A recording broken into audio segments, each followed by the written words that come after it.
needed some fantasy. And so they, one of the people that brought in was a man named John Stone, and he'd worked with the Muppets. And he said, well, this show needs puppets, and it should be the Muppets. Jim Henson was hired.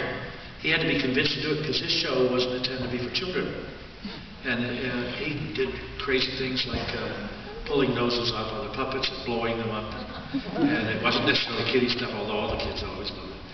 And so he came up with Ernie and Bert and a few monsters. Cookie Monster wasn't quite born yet.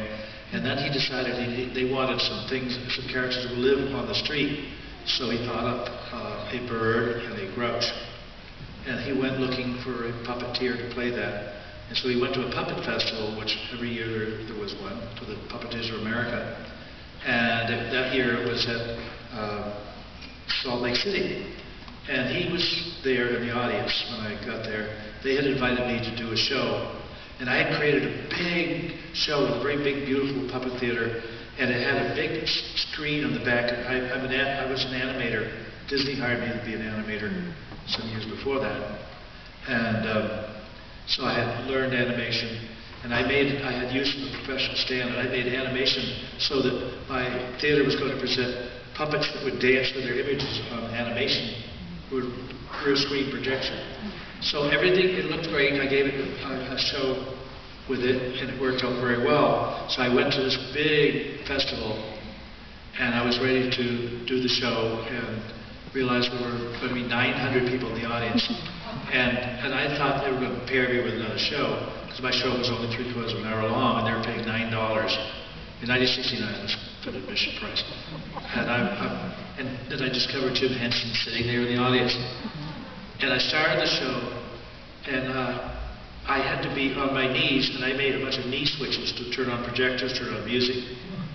And then I suddenly noticed that there was a big spotlight up there, and it was shining on my screen. And I looked up from where, and I couldn't see a thing on it. And the picture was totally washed out, and I couldn't synchronize the movement of the puppets. And everything started going wrong, and I got completely out of sync, and I had to stop everything. And I asked them to fix the lights, and they said, we don't know how. And I suggested, well, why don't you look at the switches and say on and turn them to off. When that light goes out, then you found it. And they didn't do that. And finally I went out, has anybody got a rifle? I'll take it out myself. And everything went wrong. Finally, I got through the show, and I got applause in a couple of places, but I was really blue, because I think I mentioned Jim Henson was in the audience. And he came backstage afterwards and said, I liked what you were trying to do. And he recounted how a few things that he had tried in past times had gone wrong, like going all the way to a place to do this big show, and they realized they left. He did his really original shows were all just music with puppets doing to it, and they left the tape back at Muppet headquarters. And so he had a few disasters of his own. But he told me about Sesame Street, and asked if I would like to join him.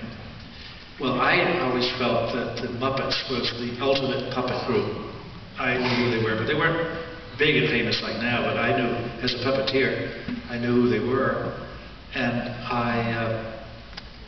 so to me, if I'd been a drummer, he would come up to me and said, I've got a little band from Liverpool. Would you like to maybe drum with them? And I would say, yes, John. And so he came up with puppets that he wanted me to play. And I brought somebody with me.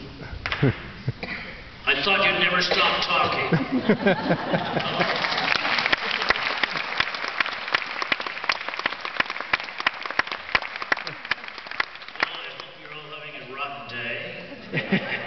Oscar, be nice.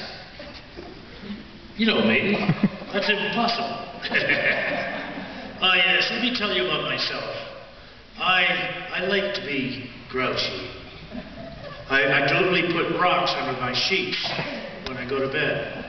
Because when I get too comfortable, I get up on the right side. So if I get up and I'm grouchy, I'm very happy. I look out and hope it's raining. And then I sing my favorite song. Oh, I love trash. Anything dirty or dingy or dusty. Anything rotten or ragged or rusty. Oh, I love trash.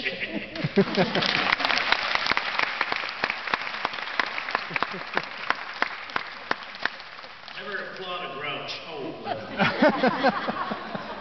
yeah, I don't like to be happy. If I get happy, I get miserable. But I like to be miserable.